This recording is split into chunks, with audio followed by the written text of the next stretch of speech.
Selamat pagi dan salam sehat untuk kita semua, adik-adik mahasiswa yang saya banggakan dimanapun berada. Semoga dalam keadaan sehat walafiat. Dan hari ini kita berjumpa lagi di mata kuliah Bahasa Indonesia. Adik-adik yang saya banggakan, jadi para mahasiswa saya, jadi ini merupakan materi pertama yang akan saya sampaikan terkait dengan mata kuliah Bahasa Indonesia. Nah, judul materi ini adalah pembinaan dan pengembangan bahasa Indonesia. Nah, ada dua kata kunci dalam materi ini, yaitu pembinaan yang pertama, dan kemudian yang kedua adalah pengembangan bahasa Indonesia. Jadi, mengapa perlu diadakan pembinaan dan pengembangan bahasa Indonesia untuk masyarakat pemakai bahasa? Kita lihat slide berikutnya.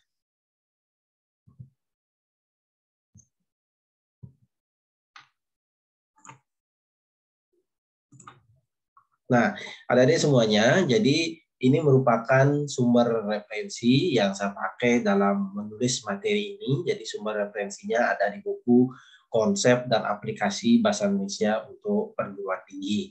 Jadi buku ini saya tulis sendiri, sudah terbit sejak tahun 2018. Silakan nanti adik-adik bisa dapatkan di toko buku terdekat, bisa di Gramedia, dan adik-adik jika membutuhkan buku ini, kesulitan mencari di toko buku, atau meminjam di kelas, bisa nanti adik-adik hubungi saya untuk pemesanan buku ini. Nanti saya akan bantu untuk memesankan di penerbit. Nanti silakan adik-adik bisa hubungi saya, nanti saya akan bantu untuk mengirimkan juga, dan nanti pertama saya akan pesanan, kemudian saya akan kirimkan ke rumah Anda masing-masing. Jadi ini merupakan buku utama yang saya pakai untuk menulis materi-materi yang akan saya pakai di mata kuliah Bahasa Indonesia. Jadi silakan kalau membutuhkan bisa mencari buku ini atau bisa kontak dengan saya untuk pengadaan buku ini. Jadi ini merupakan buku yang saya tulis sendiri. Oke, kita mulai dari pertanyaan awal. Jadi kita mulai pertanyaan awal. Coba adik-adik renungkan kira-kira mengapa bahasa Indonesia perlu dikuliahkan kepada mahasiswa. Nah, seperti yang diketahui bahwa para mahasiswa sudah belajar bahasa sejak TK, ya, SD, SMP, bahkan SMA juga sudah belajar tentang bahasa Indonesia. Tapi mengapa di perguruan tinggi diberikan mata kuliah ini lagi? Nah, di samping sumber hukum yang mengharuskan kita untuk belajar bahasa Indonesia di perguruan tinggi, ada beberapa alasan-alasan lain yang mengikuti mengapa bahasa Indonesia perlu dikuliahkan di perguruan tinggi atau bagi mahasiswa. Nah, pertanyaan tersebut ya jadi sangat berkaitan dengan istilah pembinaan dan pengembangan bahasa. Nah, jadi pertanyaan tadi mengapa bahasa Indonesia perlu dikuliahkan kepada mahasiswa? Jawaban tersebut sangat nanti akan berkaitan dengan pembinaan dan pengembangan bahasa. Nanti adik-adik bisa lihat di pembinaan dan pengembangan bahasa. Apakah memang perlu kita mempelajari bahasa Indonesia sebagai masyarakat pemakai bahasa? Oke, kita lanjut ke materi yang pertama, yaitu pembinaan bahasa. Apa yang dimaksud dengan pembinaan bahasa? Ya, jadi pembinaan bahasa itu merupakan suatu usaha sadar, terencana, dan sistematis mengenai peningkatan mutu bahasa Indonesia.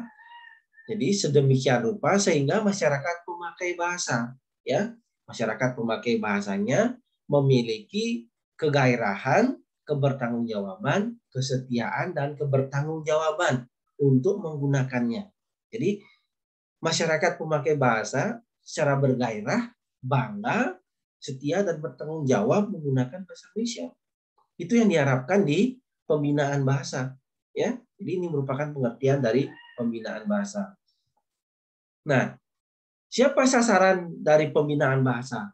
Jadi sasaran dari pembinaan bahasa ini adalah masyarakat pemakai bahasa Indonesia. Siapa masyarakat pemakai bahasa Indonesia? Ya kita semua pemakai bahasa Indonesia. Terlebih lagi di perguruan tinggi menggunakan bahasa Indonesia sebagai bahasa pengantar dalam pendidikan. Jadi wajib kita menggunakan bahasa Indonesia. Oleh sebab itu, ada sasaran pembinaan bahasa Indonesia itu adalah masyarakat pemakai bahasa, sehingga mata kuliah ini diberikan sebagai salah satu strategi dalam rangka pembinaan bahasa.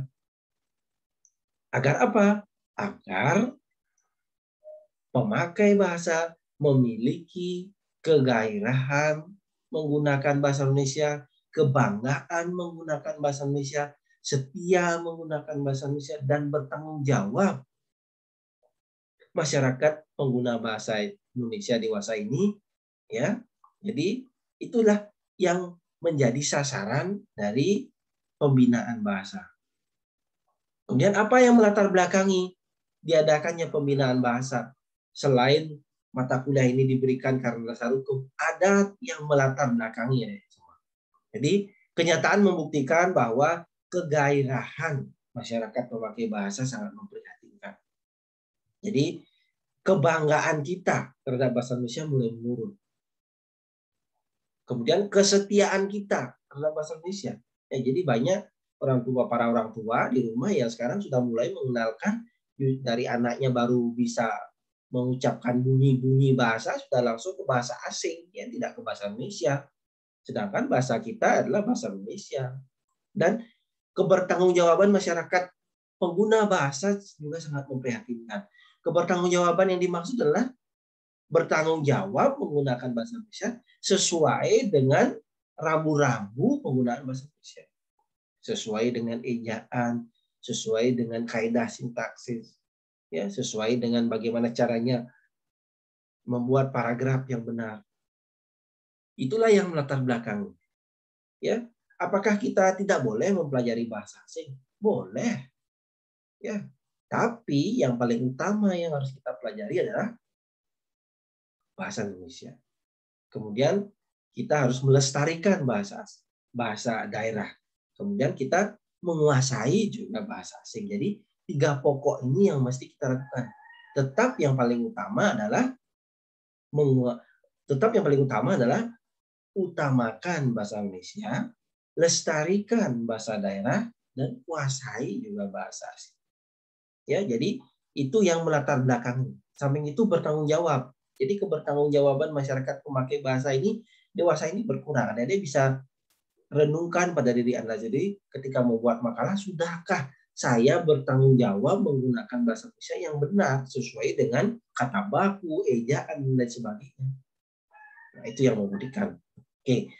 Nah, ini salah satu contoh bagaimana masyarakat pemakai bahasa dalam menggunakan bahasa Indonesia di ruang publik. Coba saudara cermati gambar yang sudah saya berikan, yaitu di sini ya ada wacana dilarang parkir. Ya, demi kenyamanan dan kelancaran bersama dilarang parkir di sepanjang pagar ini. Nah, bagaimana komentar Anda terkait dengan wacana tersebut? Apakah sudah menggambarkan penggunaan bahasa Indonesia yang baik dan benar? Nah, coba Anda kritisi.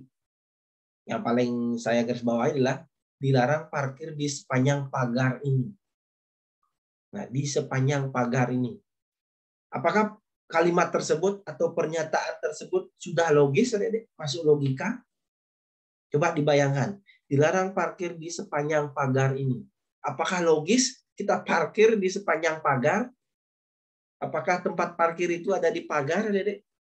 Nah, itulah kata-kata kunci yang menyebabkan wacana itu menjadi tidak logis. Silakan Anda buat pembenarannya. Kemudian coba dicek 2 wacana ini juga. Coba perhatikan penggunaan kata apotik dan apotek dalam gambar tersebut. Apakah sudah menggunakan kata baku, menggunakan bahasa baku? Oke, kemarin saya minta kepada adik-adik semua untuk mengunduh KBBI 5 untuk mengetahui kata baku dan tidak baku. Coba sekarang Anda cek kata apotik dan kata praktek di KBBI 5, apakah sudah tergolong bahasa baku? Ya, silakan nanti dicek di KBBI 5 dan tahu pembenarannya apa di KBBI 5. Dan saya yakin adik-adik pasti bisa mengeceknya. Dan KBBI 5 itu sangat bermanfaat bagi kita bagaimana mengetahui kata itu baku atau tidak baku. Nah, wacana-wacana tersebutlah yang masih tersebar di wacana publik, sehingga bisa saya katakan bahwa masyarakat pemakai bahasa ya belum bertanggung jawab dengan menggunakan bahasa. Dengan demikian, ya jadi kita perlu mengadakan pembinaan bahasa. Jadi saya simpulkan bahwa pembinaan bahasa itu sasarannya adalah masyarakat pemakai bahasa bahasa Indonesia, ya. Jadi agar masyarakat pemakai bahasa memiliki kegairahan, ya, kebanggaan, kesetiaan, dan kebertanggungjawaban dalam menggunakan bahasa Indonesia. Jadi itulah poinnya. Jadi mata kuliah ini diberikan dalam rangka proses pembinaan bahasa untuk masyarakat pemakai bahasa, khususnya para mahasiswa yang menggunakan bahasa Indonesia untuk menempuh pendidikan di perguruan tinggi, agar mahasiswa mampu menggunakan bahasa Indonesia yang baik dan benar dalam menempuh pendidikan di perguruan tinggi. Baiklah, adik-adik, itu merupakan materi tentang pembinaan bahasa. Silahkan simak video berikutnya yang berkaitan dengan pengembangan bahasa Indonesia. Silakan simak video berikutnya.